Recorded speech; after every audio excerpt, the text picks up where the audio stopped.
बिस्मिल्लाहिर्रहमानिर्रहीम। अस्सलाम वालेकुम। Welcome to my YouTube channel conceptual bio. 10th class biology new book के अकॉर्डिंग हमने स्टार्ट की थी, जिसमें हमारे पास नेक्स्ट जो टॉपिक है वो है लार्ज इंटेस्टाइन के बारे में। कल के लेक्चर में हमने पढ़ा था कि स्मॉल इंटेस्टाइन के अंदर हमारे पास किस तरह से डाइजेशन, किस तरह से एब्जॉर्प्शन की जाती है। लास्ट जो लेक्चर था वो हमने एब्जॉर्प्शन के बारे में पढ़ा था कि किस किस तरह से जो हमारे पास amino acids, glycerol, fatty acids, simple sugar, ये तमाम चीज़ें मौजूद होती हैं, इनको किस तरह से एब्जॉर्ब करवाकर बॉडी टिश्यूज़ या सेल्स तक लेकर आया जाता है। इसके बाद आज का जो टॉपिक है वो है लार्ज इंटेस्टाइन के बारे में। तो टॉपिक को स्टार्ट करते हैं। सबसे पहली चीज़ हमारे पास क्या है कि after absorption in small intestine, जैसे कि मैंने आपको बताया कि कल के लेक्चर में हमने यही पढ़ा था कि स्मॉल इंटेस्टाइन के अंदर एब्जॉर्प्शन की जाती है। उस एब्जॉर्प्शन के बाद अनडाइजेस्टेड फूड एंड वाटर, जो भी खुराक जो कि डाइजेस्ट नहीं होती, वो खुराक और पानी मूव इन लार्ज इंटेस्टाइन, वो हमारे पास लार्ज इंटेस्टाइन में मूव कर जाती है। यहाँ पर हमने पढ़ा था कि ये जो हिस्सा हमारे पास है ड्यूडेनम के बारे में, ये हिस्सा हमारे पास आ जाएगा ड्यूडेनम के बारे में। लास्ट वाला जो हिस्सा हमारे पास होगा ये होगा इलियम के बारे में। इन तमाम हिस्सों से गुजरने के बाद जो फूड है वो एंटर कर दी जाती है लार्ज इंटेस्टाइन के अंदर। लार्ज इंटेस्टाइन में फूड को एंटर किया जाता है थ्रू पेरिस्टाल्सिस। पेरिस्टाल्सिस के बारे में हमने पढ़ा था कि एसोफेगस के अंदर अभी हमने पढ़ा था कि पेरिस्टाल्सिस हमारे पास क्या होती है, वेव लाइक मूवमेंट, फूड की वेव लाइक मूवमेंट, जिसमें कॉन्ट्रैक्शन और रिलैक्सेशन होने के बाद फूड आगे की तरफ मूव करती है। तो स्मॉल इंटेस्टाइन से लार्ज इंटेस्टाइन के अंदर जो फूड की मूवमेंट है वो भी पेरिस्टाल्सिस के ज़रिए ही की जाती है। तो यहाँ पर कौन कौन सी चीज़ें दाखिल की जाएंगी, यहाँ पर हमारे पास अनडाइजेस्टेड फूड होगी और हमारे पास वाटर मौजूद होगा। इसके बाद लार्ज इंटेस्टाइन के हिस्सों की बात करें तो लार्ज इंटेस्टाइन के हमारे पास 3 हिस्से मौजूद होते हैं। वो 3 हिस्से हमारे पास कौन कौन से हैं? First one is caecum, second is colon and last is rectum. Caecum, colon, rectum. Diagram के अकॉर्डिंग अगर हम देखें तो सीकम जो कि एक पाउच, एक थैली हमारे पास मौजूद होती है जो डायरेक्टली जंक्शन यानी कि डायरेक्टली अटैच होती है किसके साथ? लार्ज इंटेस्टाइन के साथ। तो यहाँ पर हमारे पास सीकम के बारे में क्या है, जो कि एक पाउच है। ये हमारे पास एक पाउच है और ये पाउच क्या बनाता है? जंक्शन बनाता है। अ pouch which makes junction with small intestine।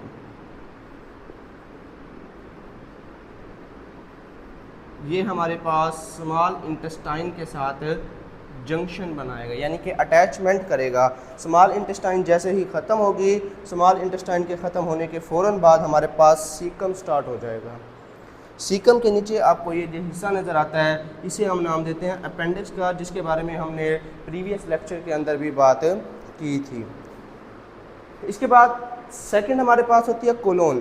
Colon का काम है उस अनडाइजेस्टेड फूड को सीकम से आगे रेक्टम की तरफ लेकर जाना। यानी ये जो पूरी की पूरी नाली हमारे पास आपको लार्ज इंटेस्टाइन की नज़र आती है, ये हमारे पास सीकम से अनडाइजेस्टेड फूड और वाटर रेक्टम तक लेकर आएगी। अब लार्ज इंटेस्टाइन के अंदर क्या काम किया जाएगा? लार्ज इंटेस्टाइन के अंदर मेन जो फंक्शन परफॉर्म किया जाता है दैट इज़ वाटर एब्जॉर्प्शन। अगर हम बात करें लार्ज इंटेस्टाइन के मेन फंक्शन की, तो ये हमारे पास वाटर एब्जॉर्प्शन करवाने में अहम किरदार अदा करता है। सारा का सारा जो पानी है अनडाइजेस्टेड फूड के अंदर, उसमें से पानी को निकाल लिया जाता है। अनडाइजेस्टेड फूड में से पानी को निकाल लिया जाता है। इसके बाद डेफिनेशन आती है फीसिस के बारे में। फीसिस क्या है हमारे पास? अभी मैंने आपको बताया कि पानी को एब्जॉर्ब कर लिया जाता है उस अनडाइजेस्टेड मटेरियल में से। अब वो जो अनडाइजेस्टेड मटेरियल है जिसमें से सारा का सारा पानी एब्जॉर्ब कर लिया जाएगा, वो एक ठोस शक्ल इख्तियार कर लेता है, जिस ठोस शक्ल को हम फुजला यानी फीसिस का नाम देते हैं। डेफिनेशन क्या है हमारे पास? After the absorption of more water from the large intestine में पानी की ज़्यादा से ज़्यादा जो एब्जॉर्प्शन है, उस एब्जॉर्प्शन के नतीजे में the undigested material becomes solidify हो जाएगा, नाउन एज फीसिस, जिसको हम फिर नाम देंगे फीसिस का। ये हमारे पास डेफिनेशन आ जाएगी फीसिस के बारे में। अब आप लोगों की 3 डेफिनेशनें कंप्लीट होती हैं, जो कि मैंने आपको लेक्चरों के स्टार्ट में भी बताया था। चैप्टर के स्टार्ट में हमने पढ़ना बोलस के बारे में, हमने पढ़ना एकाइम के बारे में, और हमने पढ़ना फीसिस के बारे में। बोलस जो कि ओरल कैविटी के अंदर मैकेनिकल और केमिकल डाइजेशन के बाद बनती थी, काइम हमारे पास स्टमक के अंदर मैकेनिकल और केमिकल डाइजेशन के बाद बनता था, फीसिस हमारे पास लार्ज इंटेस्टाइन के अंदर पानी की सारी एब्जॉर्प्शन के बाद अनडाइजेस्टेड फूड का मटेरियल जो होगा वो फीसिस कहलाएगा, जिसे आम ज़बान में फुजला का नाम दिया जाता है। इस फुजले के अंदर यानी कि इन फीसिस के अंदर कौन कौन सी चीज़ें शामिल होंगी? The faeces contain undigested food material, bile pigment, खुराक के वो मटेरियल मौजूद होंगे जो कि डाइजेस्ट नहीं हो सके थे। बाइल पिगमेंट्स, बाइल के अंदर जो पिगमेंट मौजूद थे जिन्होंने अपना काम किया, अब उन्हें बॉडी से निकालना ज़रूरी हो जाता है। Broken cells of alimentary canal जहाँ जहाँ से खुराक गुजरती है वहाँ वहाँ सेल्स टूटते हैं, सेल्स गिरते हैं। उन तमाम सेल्स को बॉडी से निकालने के लिए ये हमारे पास फीसिस के ज़रिए बॉडी से निकाली जाएगी। इसके बाद लार्ज नंबर ऑफ बैक्टीरिया भी हमारी बॉडी से फीसिस के ज़रिए निकाले जाते हैं, और लास्ट में कुछ मिकदार जो उस फीसिस के अंदर मौजूद होगी पानी की, वो भी बॉडी से खारिज कर दी जाएगी। इसके बाद एब्जॉर्प्शन के बाद यानी कि सीकम से कोलोन से अब वो अनडाइजेस्टेड फूड आ जाएगी रेक्टम के अंदर। और रेक्टम के बारे में हम क्या जानते हैं? रेक्टम हमारे पास टेम्पोरेरली स्टोर करता है फूड को, अनडाइजेस्टेड फूड को temporary storage for undigested material. Food के अनडाइजेस्टेड मटेरियल को टेम्पोरेरीली स्टोर करना, ये काम होगा रेक्टम का। इसके बाद लास्ट में हम बात करते हैं एनस के बारे में। हमने जब टॉपिक स्टार्ट किया था डाइजेशन के बारे में, तब हमने ओरल कैविटी के बारे में यानी कि एलिमेंट्री कैनाल के बारे में ये चीज़ पढ़ी थी कि एलिमेंट्री कैनाल हमारे मुंह से स्टार्ट होकर एनस तक जाती है।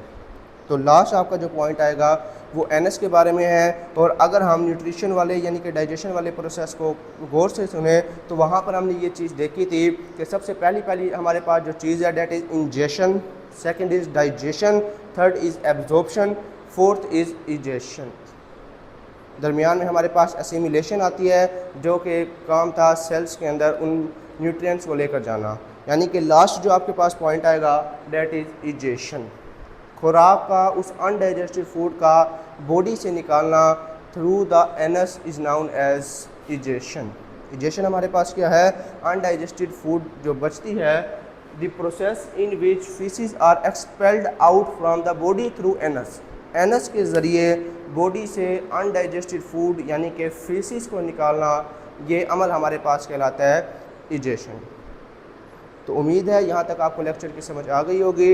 यहाँ पर आपका डाइजेशन का जो प्रोसेस है वो कंप्लीट होता है। टॉपिक को देख लीजिएगा, कोई भी चीज़ आपको समझ ना आए तो वो आप नीचे कमेंट सेक्शन में पूछ सकते हैं। तब तक के लिए अल्लाह हाफिज़।